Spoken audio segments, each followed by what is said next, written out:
Ya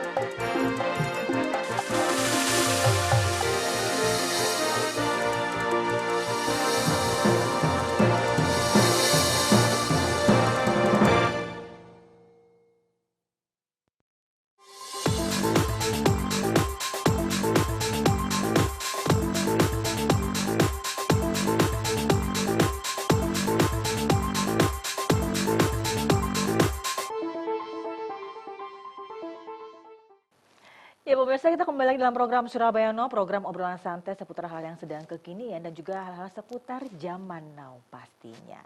Dan kali ini saya sudah kedatangan bukan seorang ding, rame-rame ya, bintang tamu yang spesial. Mereka adalah dari komunitas EBIT GAD Forever. Ada Mas Ki, ada Mbak Nur dan juga ada Mbak Tin. Langsung aja kita sapa. Apa kabar semuanya? Alhamdulillah sehat. Waduh, ini luar biasa keren ya. Pertama kali saya dengar komunitas EBIT GAD Forever. Nah, ini sejak kapan sih ada komunitas ini?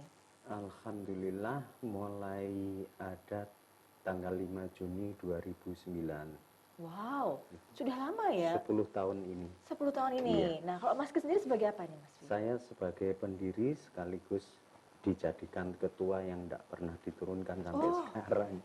Dari awal? Dari awal. Waduh, luar biasa ya. Dari 2009. 2009. Kalau dengan Mbak Nur sendiri sebagai? Anggota aja. Cuman kalau pas lagi ada performance kita di luar, kadang dimintain tolong jadi MC. Oh boleh, boleh menghentikan saya maksudnya Oh ya? jangan, kayaknya jauh deh. Oke, dengan Mbak Tin ya, sebagai anggota juga ya. Wah keren ini. Nah ini kembali lagi ya ke sejarahnya dari komunitas EBIT GAD Forever.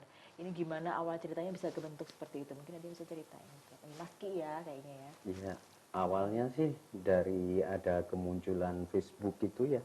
Kemudian dari teman-teman kok punya grup apa, grup lain. Sementara kok ini saya lihat di Facebook kayaknya cocok bikin grup, semacam grup untuk menampung teman-teman yang sama-sama penggemar EBIT gitu. Karena selama ini kalau di satu kota kadang susah juga ya kita cari gitu. Jadi saya bikin grup itu yang nantinya insya Allah bakal bisa menampung semua penggemar EBIT dimanapun juga.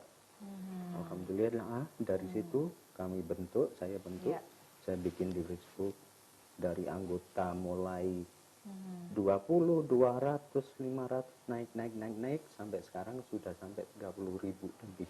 30.000? 30.000 se-Indonesia, bahkan ada yang di luar negeri, di Malaysia, di Brunei, di Hong Kong.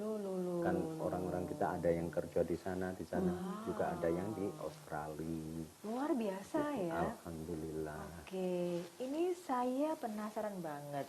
Kenapa kok suka banget sama EBIT GAD? Kenapa bukan yang lain gitu loh? Kan banyak ya pilihan penyanyi Indonesia. Kenapa kok jatuh cinta sama lagu-lagunya EBIT GAD? Yang lain jawab dulu Ya, nanti. boleh. Coba deh Mbak Nur dulu. Kalau saya sih karena suka liriknya yang pertama. Karena EBIT itu liriknya menurut saya sangat puitis dan maknanya tidak hanya sekedar kata-kata, tapi di situ maknanya dalam juga. Jadi kalaulah EBIT itu menyindirnya dengan manis gitu ya. Kalau dia menyatakan cintanya pun, menyatakan sakitnya pun dengan manis seperti itu. Iya ya, jadi kagum dengan lirik-liriknya gitu ya.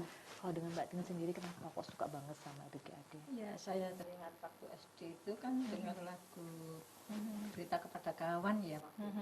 Terus saya suka sekali kalau pas kemana gitu dengar itu saya pengen sekali ya dimenirukan. Itu kan masih jarang gitu ya. Tapi setelah ada grup ini sering ikut kemana-mana jadi ikut nyanyi aja gitu. Oh, jadi emang dari dulu ya sejak kecil ya, sejak SD Ya, sudah dengar lagu. suka dan Iya, karena sering dengar juga jadi akhirnya jatuh cinta dan akhirnya Iya. ketemu wadah komunitas ini jadi rasa Jadi wow ini ikut. tempatnya Iya. gitu kan. Ketemu teman dari mana-mana, terus sama gemar lagu-lagu Ebit, jadi malah masuk, malah cocok gitu. Cocok ya. Iya.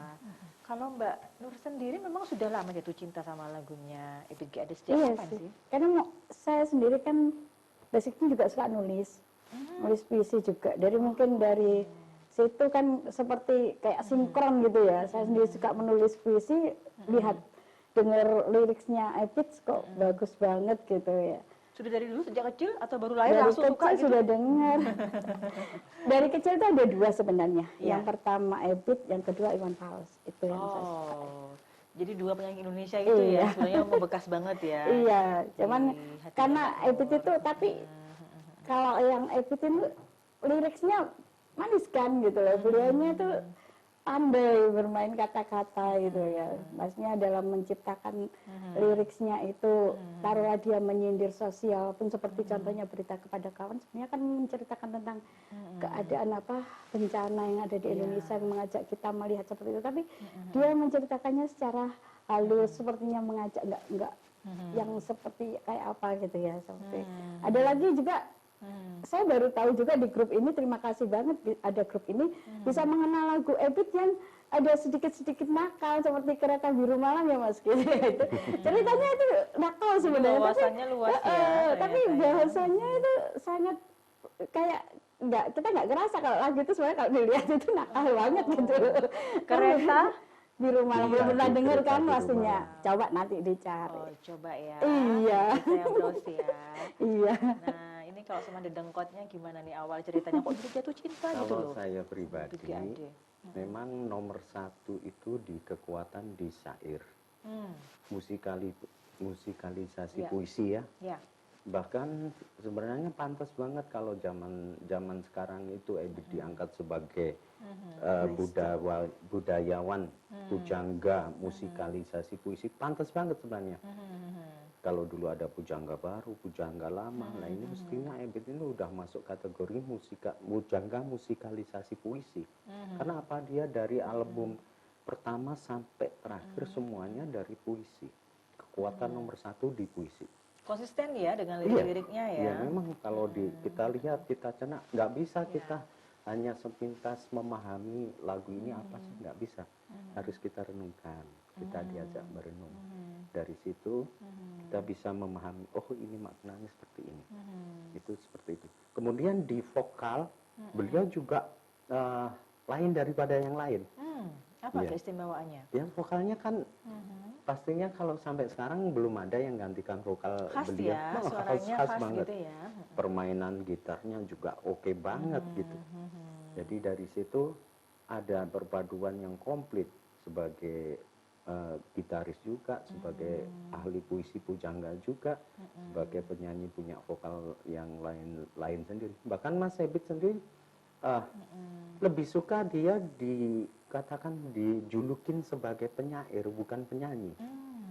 Gitu, Iya, Mas iya, Ebit. iya. Karena memang basic dia berangkatnya dari puisi. Di puisi Itulah. ya. Iya. Wow. Gimana awal ceritanya bisa jatuh cinta sama Ebit G. Ade? Waktu itu masih inget nggak sejak kapan? Saya malah sebenarnya terlambat satu album. Karena yang zaman tahun-tahun saya 78, 79 kan memang jarang orang punya TV, punya radio atau apa. Saya malah dengarnya dari tempat lain. Ini ada lagu yang saya dengar, Berita Kepada Kawan pertama kali. Itu sebenarnya itu album kedua, telat. Setelah saya dengar, loh ini lagu kok enak, booming banget, di mana-mana ada yang menyanyikan, anak-anak kecil waktu itu sampai yang orang dewasa menyanyikan. Kemudian penasaran beli kasetnya. Saya lihat di sini ada judul Camellia 2. Ini album kok Camellia 2, Camellia satunya di mana? Saya tertinggal satu album itu. Setelah itu cari yang album satu.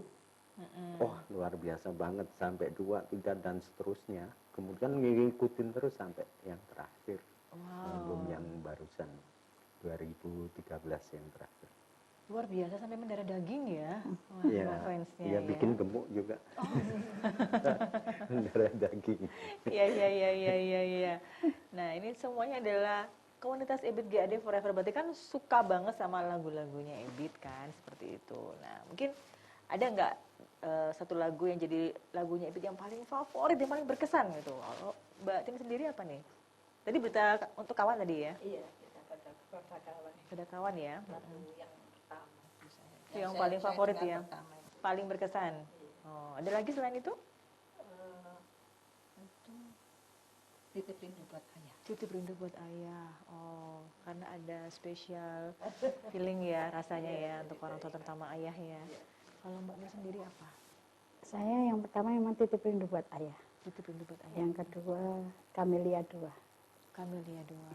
Wow. Semua punya cerita sendiri pastinya. Pasti Kenapa ada suka cerita lagu di itu? balik. Boleh nanti di-share juga ya. Kalau Mas K sendiri paling suka lagu apa? Kalau saya ditanya apa lagu Ebit yang paling saya suka, Suka semua. pernah saya coba ya. Saya tulis ini, paling tidak saya ambil 10 atau 20, nggak bisa. Suka semua. Nambah lagi. Terus ini urutannya salah, ini harusnya sini, nggak bisa ketemu akhirnya. Jadi memang udah gimana ya, udah bener-bener suka banget. Jadi bahkan dari lagu-lagu yang tidak umum gitu, saya suka karena ya kebetulan dari situ juga. Jadi kalau di komunitas semacam Facebook, kalau ada yang nulis syairnya dikit gitu, insya Allah saya paham ini lagu apa, Langsung lagu ya? apa. Oh. Satu baris, satu kata gitu aja, insya Allah. Jadi kalau buat Mas K sendiri semua jadi favorit Iya, ya pemirsa, bagus. keren. Wow. Alhamdulillah. Oke. Jadi saya kembali lagi ke Mbak Tin ya. Tadi kan suka dengan lagu Berita Kepada Kawan, kan memang udah dari kecil suka denger gitu kan. Jadi sudah teringat masa lalu gitu kan. Kalau Titip Rindu Pada Ayah ada story khusus nggak? Ya, selain lagunya saya juga suka, isinya juga jadi teringat. Jadi teringat perjuangan orang tua ya. Ya, itu. Apalagi waktu saya lihat di TV, saya lihat video klipnya itu menyentuh. Nah, menyentuh ya. Ingat pada sosok ayah sendiri ya. Oke. Kalau tadi Mbak Nur saya sempat notice ke itu tadi ya. Kamelia 2, kenapa? Kamelia 2 itu menceritakan kehilangan seseorang. Kehilangan Dan saya mengalami itu gitu. Rasanya nggak percaya orang itu pergi seperti itu. Jadi sepertinya beberapa tahun tuh sampai enggak, ini kayaknya nggak pergi deh. Jadi dia masih hidup gitu. Tapi ya memang dia pergi. Syairnya kan seperti itu. Begitu dalam ya, Iya banget. menyentuh lubuk hati. Sebuah lagu memang bisa mewakili apa yang kita rasakan. Iya betul. Gitu ya. Nah, kalau dari Mas Ki sendiri, di antara kesekian yang katanya semuanya favorit, pasti ada satu sebenarnya yang benar-benar membuat Mas Ki itu sangat terkesan. Which is kalau semua suka pasti suka gitu kan. Nah, yang paling terkesan mungkin kan ada story khusus, mungkin ada yang ya berhubungan dengan jalan hidup dari seorang Mas Ki sendiri. Ya mungkin ada apa ya, lagu tentang seorang sahabat itu bagus banget buat saya. Karena ada apa ya, kisah antara seorang anak dengan ibu kandung. Kemudian dalam menentukan jodoh itu ibu maunya begini, si anak maunya begini. Luar biasa lagu itu, bener. Terus syairnya dan cara Mas Ebit menyampaikan lewat lengkingan lekuk lagunya itu bener-bener.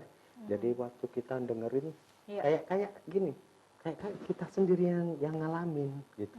Kalau kita menghayati syairnya itu seperti gitu. Jadi seolah-olah kita yang ngalamin. Jadi kalau kita sebagai lelaki kemudian denger lagunya sempat menangis, itu bukan hal yang cengeng. Karena kita apa? Kita bisa memahami karya beliau sampai segitunya. Jadi luar biasa itu.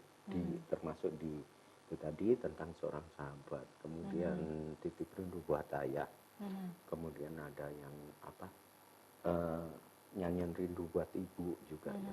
Apalagi kalau sekarang untuk saat-saat ini kan rata-rata dari kita kan sudah nggak punya bapak, nggak punya ibu. Kalau kita dengerin benar-benar bisa kita menangis karena mendengar itu. Iya. Bahkan kalau kita menyanyikan, Mas Ibun juga pernah berkata, beliau pernah sampai suaranya nggak bisa keluar. Karena apa? Saking penghayatan di lagu itu. Seperti saat kita nyanyikan Titip Rindu Buat Ayah ya, kita pasti tuh teringat dengan sosok ayah kita. Bisa jadi kita nggak bisa nangis. Tapi Mbak Nur, ditinggal orang yang dicintai, meninggalnya. Kalau dia nyanyi, yang kamu dia dua, bisa jadi nggak selesai lagu. Karena pasti nangis duluan. Tapi karena sudah tercekat lah di sini. Karena sudah puluhan tahun, jadi sekarang dia masih bisa tersenyum gitu. Alhamdulillah. Dan juga bisa mengikhlaskan artinya walaupun ditinggal. Jangan cerita Luar begitu. biasa ya, begitu besar dampaknya. Iya, Lagu-lagu dari seorang GAD ini Iya. itu memberikan dampak yang luar biasa positif gitu ya. iya. Bisa membuat kita Alhamdulillah. juga semakin kuat untuk menjalani hidup. Dari Iya. lirik-liriknya ada hikmah-hikmah dan juga pesan-pesan bisa diambil tentunya. Tapi kita break sebentar, Iya. lanjut lagi nanti setelah yang satu ini ya. Pemirsa, kita akan kembali lagi setelah jeda pada berikut, tetap di Surabaya Now.